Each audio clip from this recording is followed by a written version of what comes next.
Bonjour et bienvenue. Aujourd'hui, on se penche sur un texte assez fascinant qui traite de l'eschatologie islamique intitulé « La fin du monde ». L'idée, c'est de décortiquer ensemble sa structure et de comprendre les prophéties qu'il décrit. C'est une question immense qui a traversé les âges et les cultures. Le texte qu'on analyse aujourd'hui, il propose un cadre très structuré pour y répondre, avec toute une série de signes et de présages. Allez, on plonge dedans.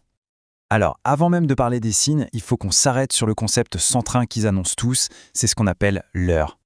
Le terme clé ici, c'est as-sa'a, qu'on traduit par l'heure. Attention, il ne s'agit pas juste de la fin du monde physique, mais bien du jour du jugement. C'est l'événement spirituel ultime vers lequel tous ces fameux signes convergent.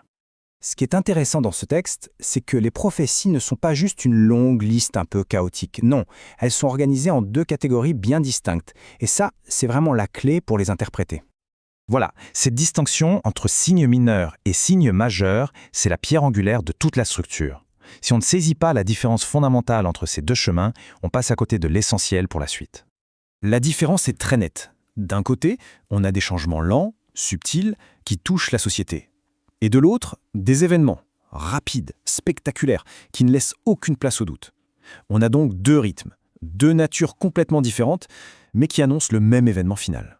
Bon, explorons maintenant cette première catégorie, les signes mineurs. Il s'agit en fait de transformations progressives de notre monde, des choses qu'on pourrait presque observer au quotidien. Ici, on ne parle pas d'événements cosmiques ou de catastrophes, on parle de dynamique sociale. Selon cette tradition, ces signes sont une sorte d'indicateur d'une dérive morale et éthique qui s'installe petit à petit.